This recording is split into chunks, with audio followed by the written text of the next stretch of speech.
C'est moi qui vous remercie encore de m'avoir permis de venir sur ce plateau.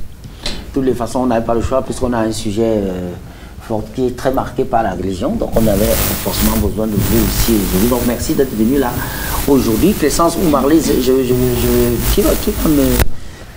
Clessence, il faut compter ce soir. On va parler des femmes et des pratiques mystiques. Parce on s'est rendu compte que les femmes sont généralement celles qu'on retrouve dans des avoirs, souvent. Il faut dire chez les marabouts, chez les féticheurs et tout. Chez les féticheurs et autres, là. Et on se demande quel est ce rapport, quel est ce lien qui existe entre la femme et les pratiques mystiques.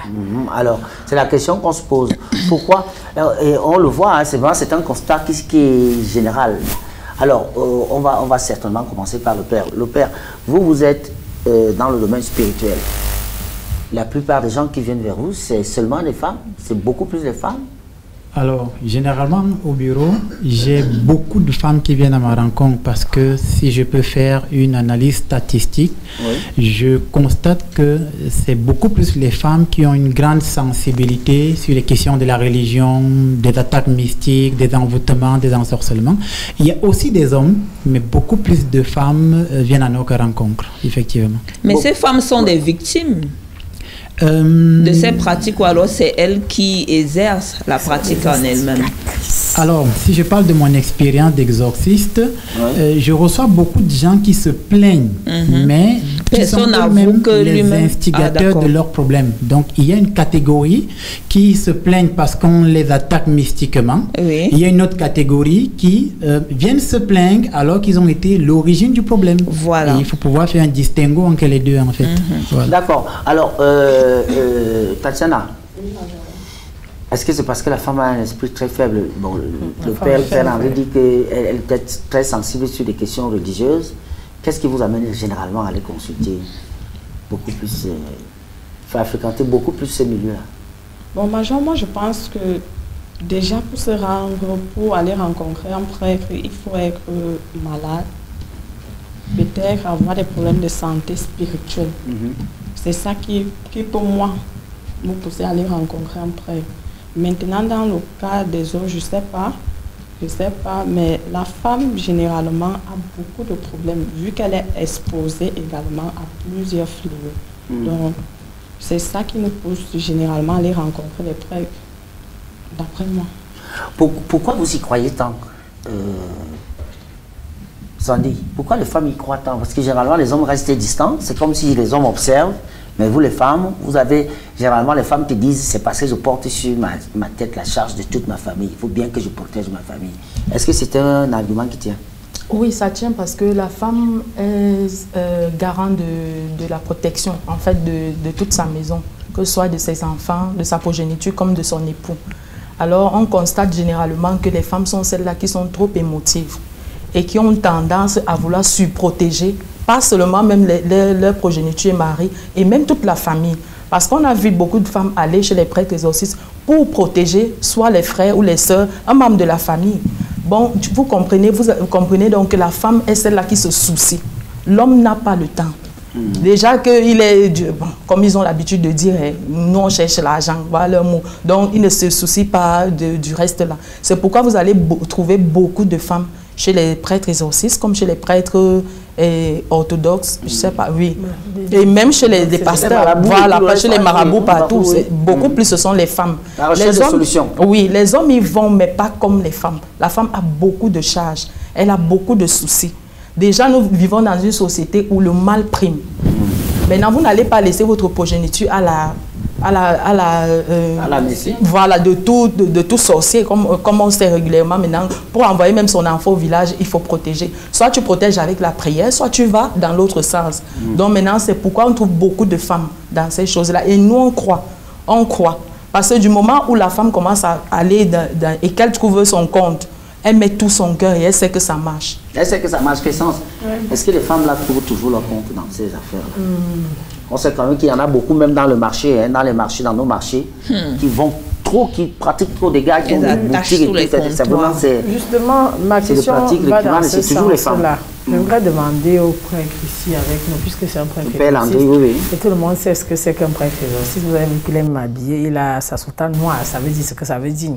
J'aimerais demander à Pagré cet après-midi, lorsqu'il va souvent désenvoûter les gens, qui sont ceux qui possèdent souvent le plus, les hommes ou les femmes, qui possèdent plus?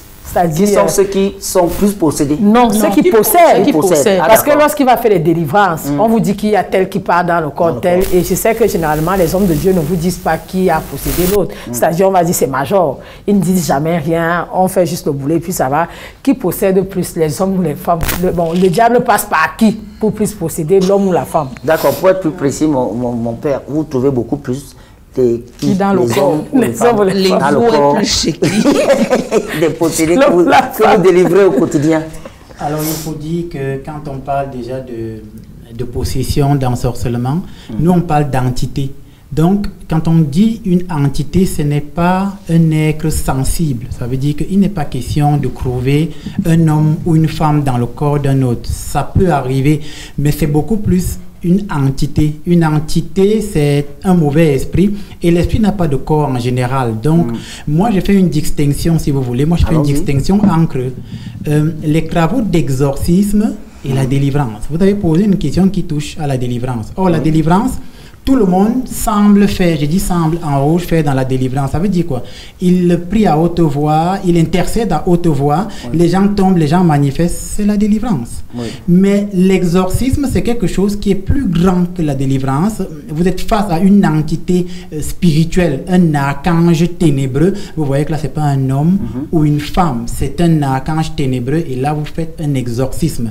Mais la plupart des gens font dans la délivrance et ils se disent, voilà, il est exorciste. Maintenant, cet archange-là n'a pas de sexe, vous ne pouvez pas définir. Parce que justement, il y a souvent des voix. Oui, il y a des voix. C'est ta grand-mère, c'est ton grand-père. C'est la grand-mère. Justement, voilà. Tu reconnais la voix. Oui, attendons qu'il y arrive. Justement, en train d'y arriver. Ceux qui font des prières et les voix se manifestent, là, on peut parler d'envoûtement, d'ensorcellement. Ce n'est pas la possession, en fait. Et c'est la distinction qu'il faut faire. Parce que dès qu'on entend des voix, les néophytes se disent c'est la possession. Et parfois, celui qui se dit être exorciste, lui-même est très mal formé. Et il dit c'est le possédé. Non. La possession, c'est une entité ténébreuse qui prend le corps d'un être humain. Et ce n'est plus l'être humain qui vit, c'est l'entité qui vit en lui. Quand vous faites un vrai exorcisme, la personne, le dernier souvenir qu'il a de lui, c'était avant sa possession. Donc si ça fait 10 ans qu'il est possédé et vous le délivrez, le dernier souvenir de sa vie, ce sera quand il y a 10 ans. 10 ans. Oui, parce que pendant les 10 ans, ce n'était pas lui qui vivait dans le corps. Maintenant, l'envoûtement, l'ensorcellement, c'est ce dont parle la sœur. Un sorcier qui reste à distance, il fait un rituel et il projette comme une partie de son esprit dans le corps de quelqu'un. Ça, c'est un envoûtement ou un ensorcellement. Il y a des puissants envoûtements, des puissants ensorcellements. Et dans un cadre assez répétitif, on trouve à la fois autant d'hommes que de femmes dans ces cas. Mais la possession, c'est un autre ordre. Vu que vous avez parlé de temps, vous avez dit que quand quelqu'un est désenvoûté, si ça fait 10 ans, est-ce que c'est possible pour quelqu'un qui a été envoûté de se rendre compte qu'il a été envoûté? Oui, c'est tout à fait possible. Parce que l'envoûtement, ce n'est pas la possession. L'envoûtement, c'est un état d'esprit dans lequel je sens que dans ma chair, il y a quelque chose qui cohabite avec moi. Je le ressens, je ne sais même pas comment l'exprimer. Je ressens qu'il y a quelque chose en moi qui ne va pas. Qui vous pousse à faire des choses. Qui peut vous pousser à faire des choses, qui peut vous pousser à expérimenter des choses. Je le ressens. Je vais donc vers un exorciste qui va discerner et qui me dira, ça c'est un problème d'envoûtement, d'ensorcellement. Et il va faire une prière pour vous désenvoûter ou vous désensorceler. Je vais prendre un exemple simple. Par exemple, une femme qui se marie, il y a des femmes sur le plateau, une femme qui se marie, le mari est normal, il est bien. Du jour au lendemain, il l'abandonne avec les enfants. Alors c'était quelqu'un de bien. Il avait vraiment une bonne mentalité. Si ce n'est pas un homme à femme, et on se rend compte que du jour au lendemain, il a changé. La femme n'a pas un mauvais comportement. Lui-même, c'est quelqu'un de bien, d'une bonne moralité.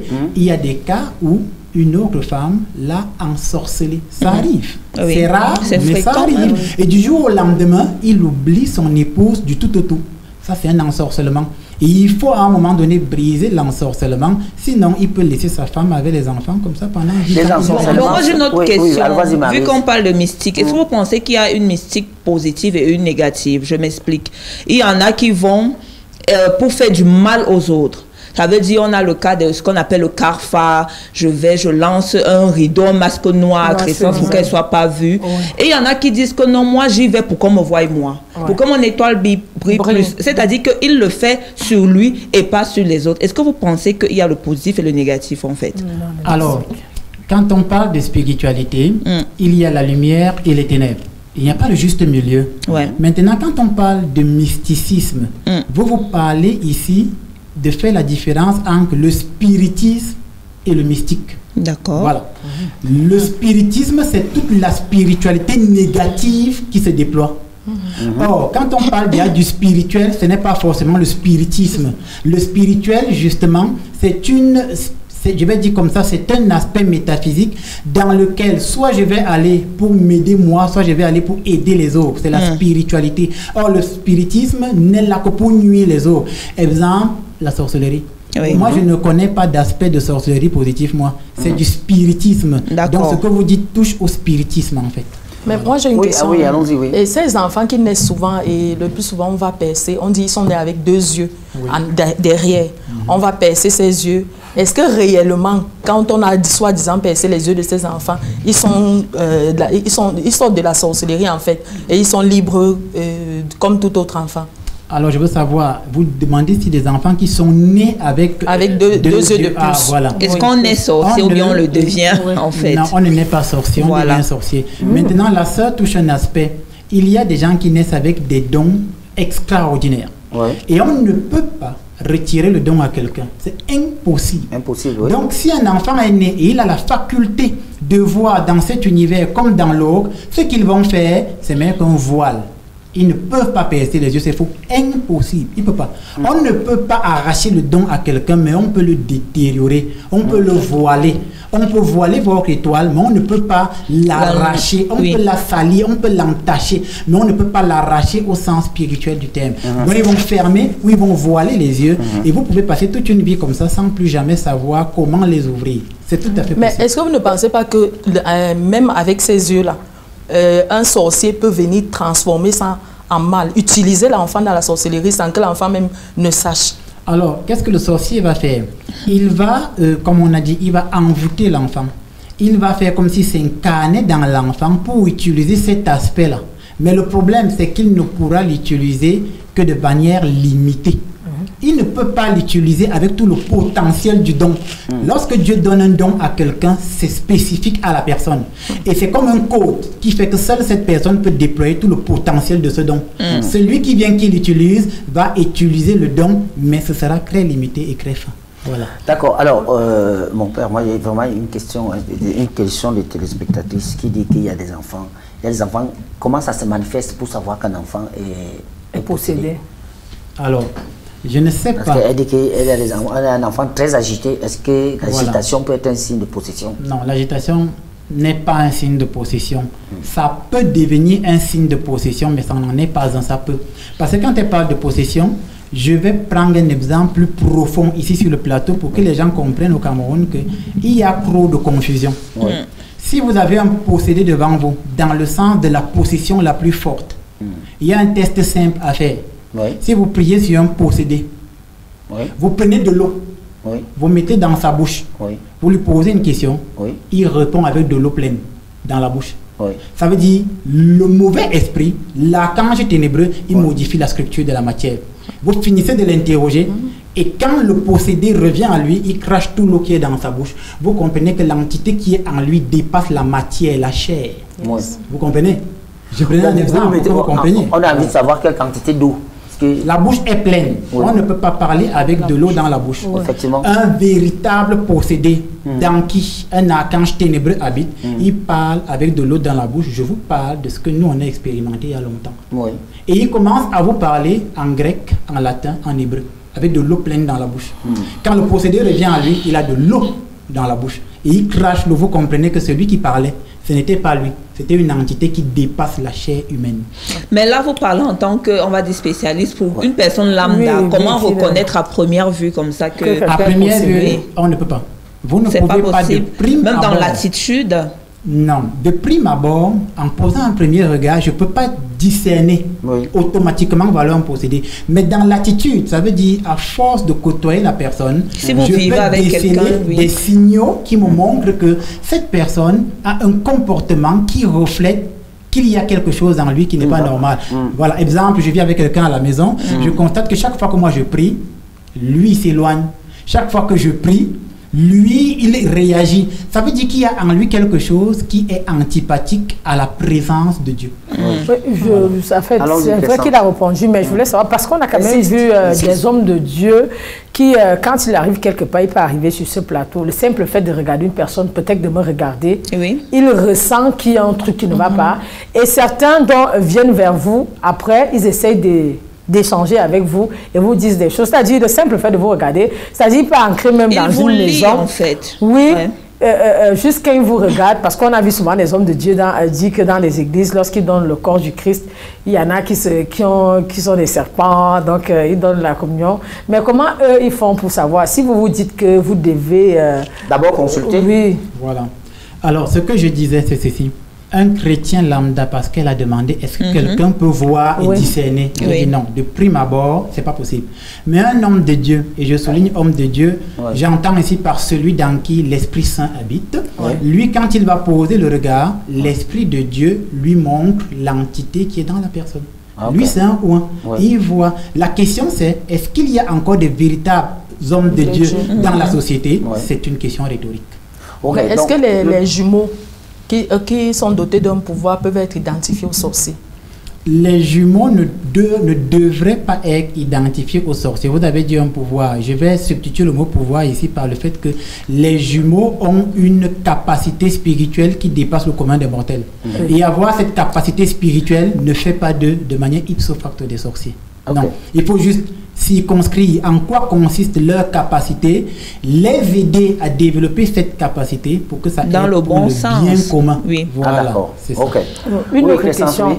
Est-ce qu'une femme qui cherche le mariage en vain, est-ce que le fait d'aller rencontrer un prêtre exorciste, est-ce que ce dernier peut trouver le mariage? Parce qu'on voit beaucoup de femmes qui habitent pratiquement dans des églises et bizarrement, c'est des femmes qui ont atteint un certain âge.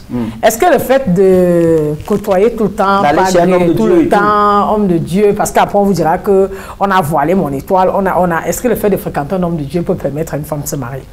Alors, la question, j'y réponds rapidement à deux volets. Ça veut dire quoi? C'est justement une problématique. Moi, je fais partie de ceux qui estiment qu'il ne faut pas substituer déjà la prière à la paresse et il ne faut pas substituer la prière à ses défauts. Ça veut dire quoi? Une femme qui a un mauvais comportement, un mauvais caractère, une mauvaise éducation, la conséquence logique est qu'elle ne va pas se marier. Maintenant, priez sur elle autant que vous voulez. Elle a un mauvais caractère, elle ne va pas se marier du tout. On appelle ça en métaphysique un antécédent conséquent en fait. Et la plupart donc, des hommes de Dieu, entre guillemets, qui font dans le combat spirituel, plus que lui il a un problème, c'est qu'il veut avoir beaucoup d'argent. Au lieu de dire à la dame, tu as un mauvais caractère, il va dire, c'est un esprit de rejet. C'est ce qu'il va dire.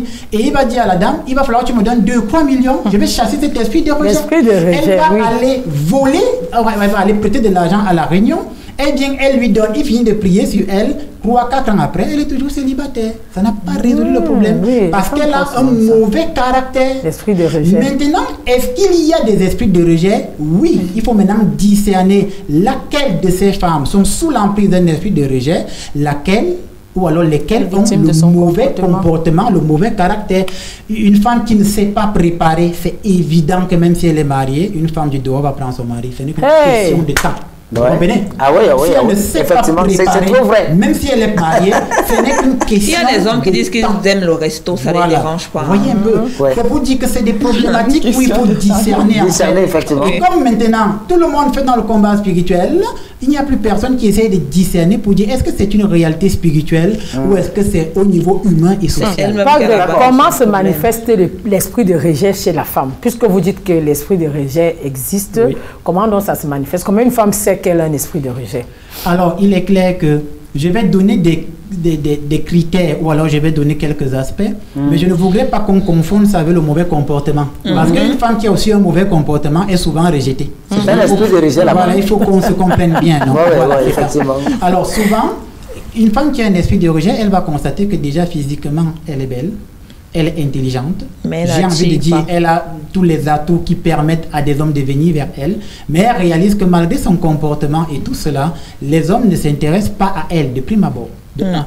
De deux, les seuls hommes qui viennent à elle et vont expérimenter une petite vie de couple avec elle, aussitôt il s'en va. Aussitôt il s'en va. Alors qu'elle est calme. Elle a un bon comportement, elle fait bien la cuisine, une bonne mentalité, elle prépare bien et physiquement, elle n'est pas la plus laide. Mais elle constate que la plupart des gens, quand ils viennent, automatiquement, ils repartent. Il y a même d'autres, ils commencent à lui faire la cour. Et puis du jour au lendemain, il arrête, il disparaît. Il ne veut plus entendre parler d'elle. C'est des signes qui montrent que quelque part, il y a quelque chose en moi ou autour de moi qui montre qu'il y a quelque chose de pas normal. On trouve ça dans le livre de Tobie notamment. Il y a une femme qui, chaque fois qu'un homme couchait avec elle, il mourait.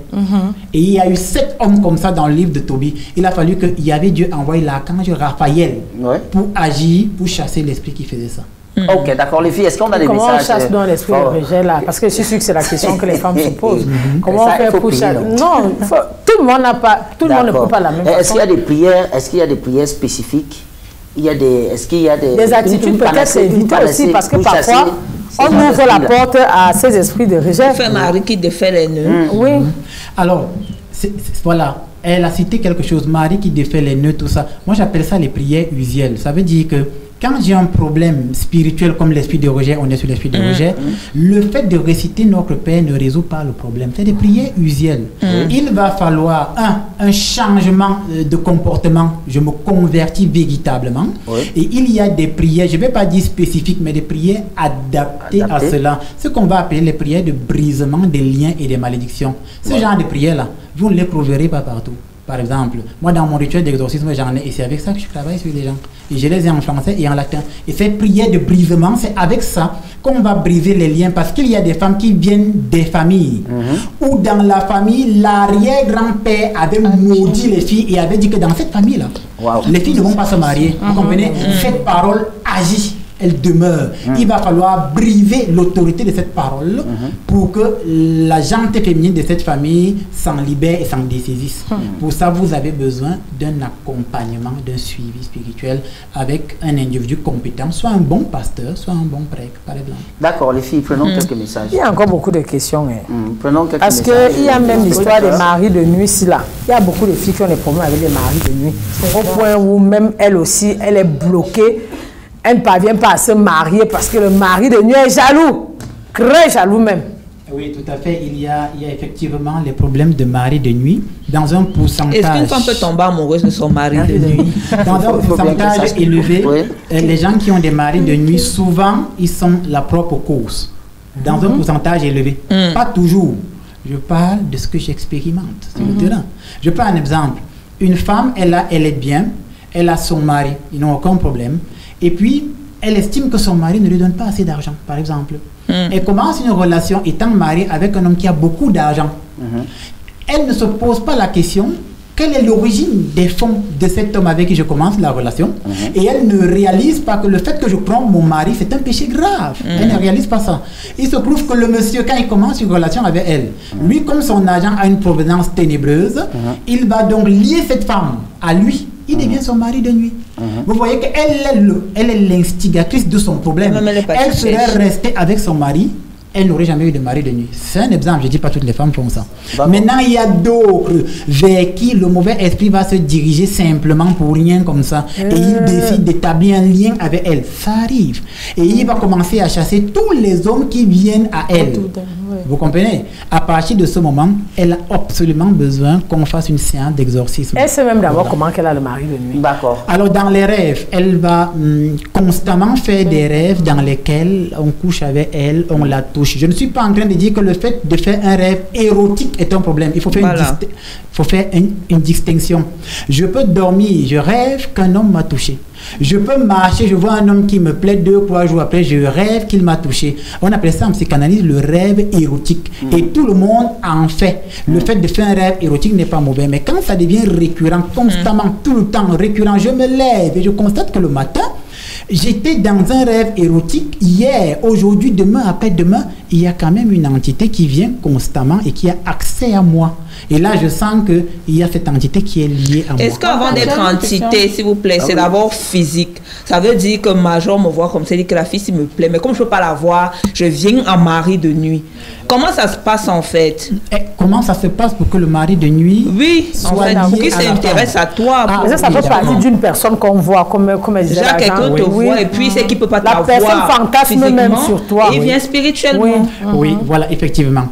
Dans un premier cas, il y a des gens qui spirituellement, en fait, le mari de nuit, il ne vient pas parce qu'il veut t'avoir physiquement. Non. Ce que vous appelez le mari de nuit, c'est quelqu'un, quand il te regarde spirituellement, il voit quelque chose que toi, tu ne vois pas. Ouais. C'est ça qui l'intéresse. Ce n'est pas le fait que tu sois belle. Au-delà de la beauté physique. Et ce qui l'intéresse, c'est une forme de lumière. Ce que les autres vont appeler l'étoile, une certaine grâce. C'est ça que lui, il vise. Et quand il vient spirituellement, en te touchant, pendant que toi, tu vois, on va dire, un acte sexuel simple, il absorbe cette énergie qui lui est pour lui intéressante. Et avec cette énergie, il va se déployer sous d'autres angles de la société. Donc pour lui, vous devenez un peu comme une pile ou une batterie où il va venir se recharger et il peut déployer ailleurs cette énergie. Et vous, ça vous obscurcit en fait. Okay. Et c'est pour ça qu'au bout d'un moment, certains hommes ne vous approchent plus et ne veulent même plus vous toucher. D'accord. J'aimerais savoir si la masturbation a un effet néfaste dans la vie spirituelle d'un être humain. Alors oui, c'est clair. C'est clair, la masturbation a un effet néfaste dans la vie spirituelle parce que ce que vous appelez la masturbation est toujours soufflé par une entité spirituelle. Il y a ce que vous appelez un mauvais esprit qui va toujours venir souffler à la personne qu'il faille se masturber. Dans un but toujours. Cette entité a un nom. Je ne veux pas l'identifier ici, mais on peut donner quelques noms. Il y a des entités, Belphégor, Astaroth par exemple, qui sont des entités qui viennent souffler ce genre de choses. Voilà.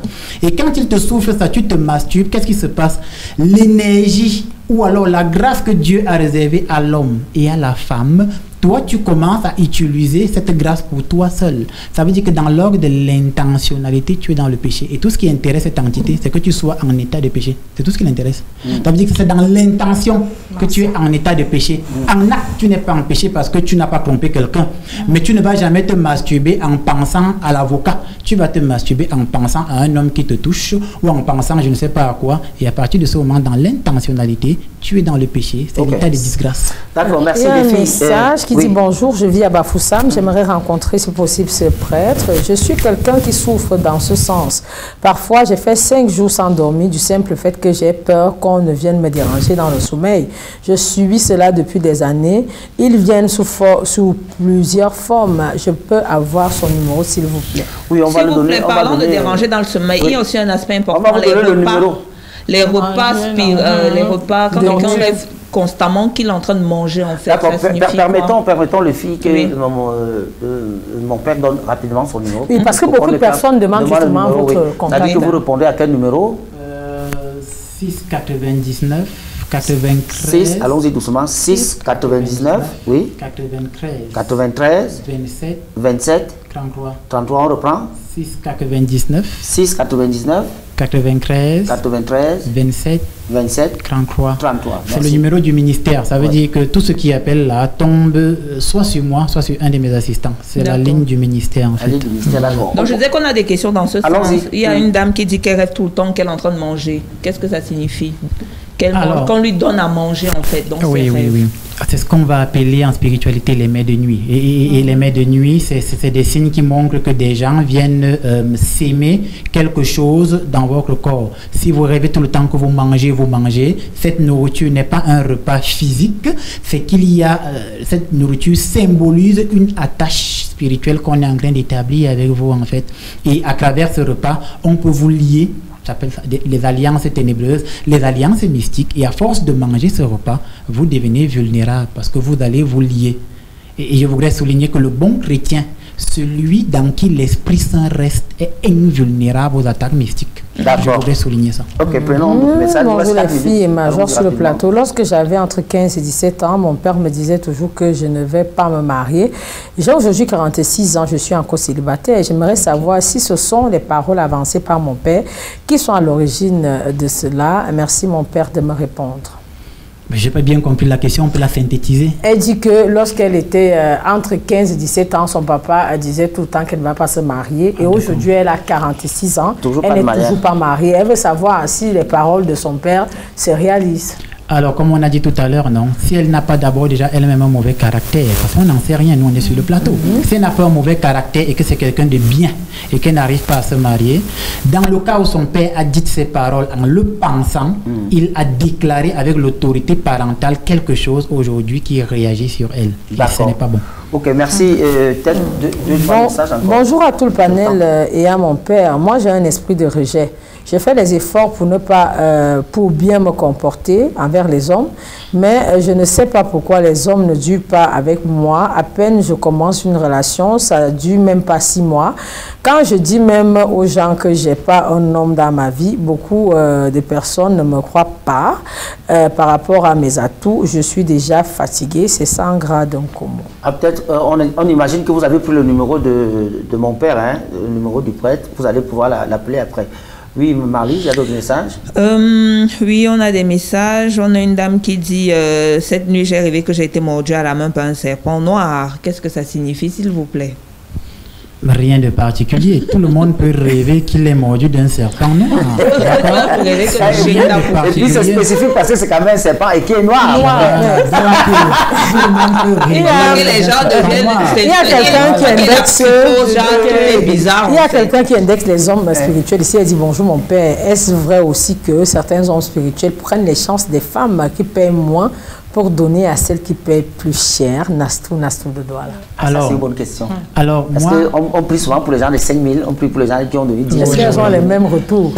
Alors, moi je dis toujours, Wittgenstein disait, sur ce dont on ne peut parler, il faut garder silence. Ça veut dire que, comme je n'appartiens pas à la catégorie des hommes de Dieu qui prennent les chances des gens et donnent à d'autres, je ne peux pas me prononcer objectivement dessus, vous voyez, parce que je ne le pratique pas.